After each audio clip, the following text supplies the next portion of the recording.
예, 정부가 이르면 연말까지 부동산 시장 교란 행위를 감시하고 통제하는 범정부 감독기구까지 만들기로 했죠. 계속된 규제 체계도 시장이 들썩이자 정부가 적극적으로 개입하겠다는 의지를 밝힌 건데요. 하지만 시장은 오히려 개입과 규제가 더 많은 부작용만 낳고 있다고 지적하고 있습니다. 어떤 풍선 효과가 나타나고 있는지 문정우 기자와 함께 이야기 나눠보도록 하겠습니다. 규제들은 계속 쏟아지고 있는데 강남 아파트 값 같은 경우에 연일 신고가 기록하고 있다면서요? 지금 상황이 어떻게 돌아가고 있는 겁니까? 네, 강남에서는 지금 토지거래 허가구역으로 지정된 곳을 포함해서 이 최고가를 계속해서 경신하고 있는 모습입니다.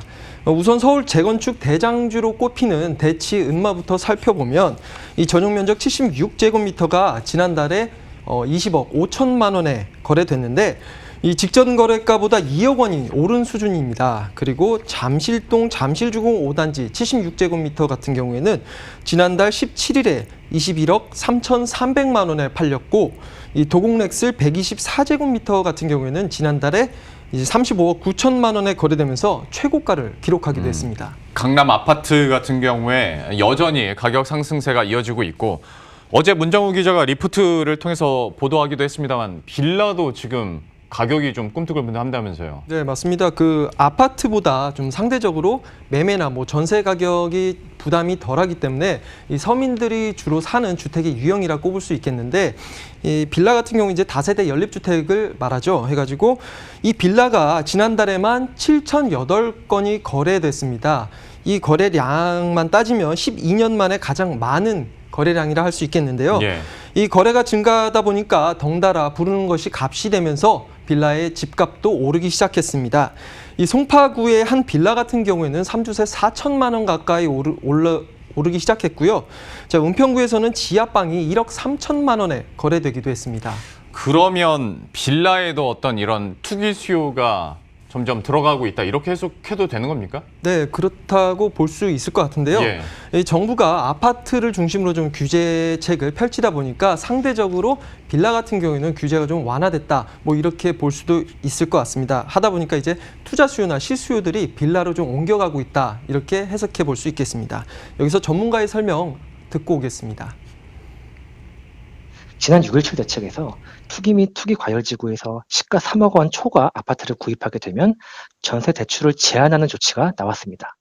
그러다 보니 집값이 오를까 봐 미리 집을 사놓으려는 계획이 있는 세입자들은 아파트 대신 주로 다세대나 연립주택을 봐야 되기 때문에 이로 인해 이들의 거래도 함께 늘었다고 볼 수 있는 것입니다. 그리고 또 아파트에 대한 주택 임대차 사업 폐지나 또 이번에 공급 대책이 나왔는데 공급 대책을 통해 나온 공공 재개발 사업에 의해서 이제 빌라 거래가 좀 확대되지 않았나 이런 분석도 함께 나오고 있습니다. 아파트에 대한 주택 임대사업자 제도를 폐지한 것도 영향을 준 것으로 보고 있습니다. 7월 11일부터 주택 임대 사업을 새로 하려는 사람은 다세대와 연립과 같은 비아파트를 통해 사업을 영위해야 하기 때문입니다. 그 아파트 가격이 계속 오르고 규제가 나타나면서 아파트 전세 시장에 대한 우려가 있었지 않습니까? 그런데 빌라 시장에서도 이렇게 된다면 빌라의 전세 시장도 좀 부담이 커질 것 같은데 어떻습니까? 네, 맞습니다. 임대차 3법 여파에 따라서 지금 아파트 시장 먼저 짚어보면 아파트 전세값도 계속해서 상승세가 이어지고 있는데 장마철 영향으로 잠시 주춤한 것을 제외하고는 서울 같은 경우에는 현재 0.14%, 그리고 수도권과 지방은 각각 0.18%, 0.17% 이렇게 지난주 오른 것으로 확인이 됐습니다. 그런데 그나마 전세 물량이 좀 충분했다고 판단이 됐던 빌라에서도 강남을 중심으로 좀 전세 품귀 현상이 계속해서 나타나고 있는데 대치동의 한 빌라 같은 경우에는 지난해 3억 원이면 전세 계약을 할 수 있었는데 지금 같은 경우에는 보증금 5천만 원에 월세 100에서 120만 원을 내야만 같은 물건을 또 계약할 수 있게 된 상황입니다. 이 전세를 반전세로 돌리는 사례가 대치동이나 방배동과 같은 이제 강남권을 중심으로 지금 퍼지고 있는데 이런 현상이 비강남권으로 확대될 경우에는 이제 서민들의 주거비 부담이 이제 더 늘어날 수 있다. 이런 우려 섞인 목소리가 곳곳에서 나오고 있습니다.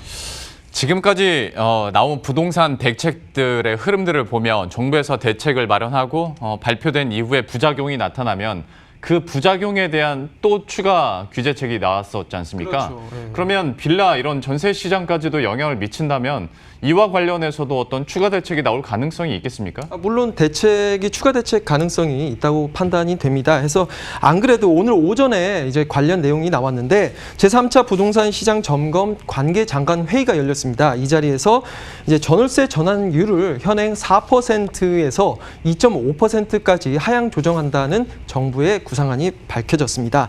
그래서 기획재정부에 따르면 6월 기준 시중은행 전세 대출 금리가 이제 평균 2.26%이고 주택담보대출금리가 2.49% 수준인 것을 감안하면 이제 4%는 이제 좀 높다, 수익 면에서 좀 높다 하기 때문에 월세화 현상이 좀 가속화될 수 있다는 지적이 계속해서 있었고 이를 정부가 이제 받아들인 거다라고 해석해 볼 수 있겠습니다.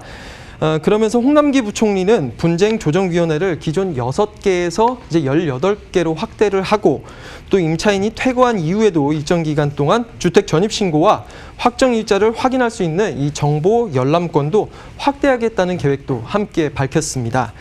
매매 시장의 경우에도 살펴보면 빌라의 경우에는 여전히 3억 원의 전세 자금 대출을 활용해서 주택을 매입할 수 있는 이른바 갭 투자를 또 진행할 수 있는데 아파트처럼 좀 제한하는 방안을 고려할 수도 있겠지만 한편에서 이제 젊은 실수요층이 대부분이기 때문에 이런 그 서민들의 이제 마지막 최후의 보루인 주택 시장조차도 규제를 한다면 이제 시장 자체가 좀 위기에 오지 않을까라는 지적도 있기 때문에 쉽게 제재를 가하기는 쉽지 않을 것이란 의견이 지배적입니다. 예, 지금까지 문정우 기자와 함께했습니다. 잘 들었습니다.